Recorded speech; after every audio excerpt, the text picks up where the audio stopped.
ഞാൻ doctor Mithun P Gopalakrishnan, Amala medical college ആശുപത്രിയിലെ urology വിഭാഗം ഡോക്ടറാണ്.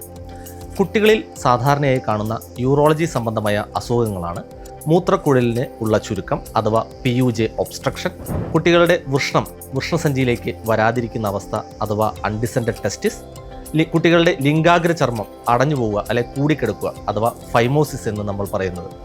ഇത്തരം അവസ്ഥകളുണ്ടെങ്കിൽ അത് വ്യക്തമായ രീതിയിൽ ശസ്ത്രക്രിയ വഴിയോ മരുന്നുകൾ വഴിയോ നമ്മൾ ചികിത്സിക്കേണ്ടതാണ്.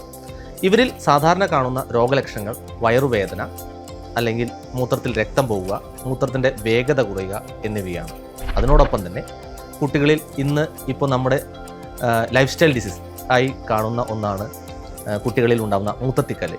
ഇത്തരം കാര്യങ്ങളുണ്ടെങ്കിൽ, ഇത്തരം രോഗലക്ഷണമുണ്ടെങ്കിൽ ഡോക്ടറെ കണ്ട് ചികിത്സ നേടിയാൽ നമുക്ക് ഇത് വളരെ ഫലപ്രദമായി ചികിത്സിച്ച് ഭേദമാക്കാൻ സാധിക്കുന്നതാണ്.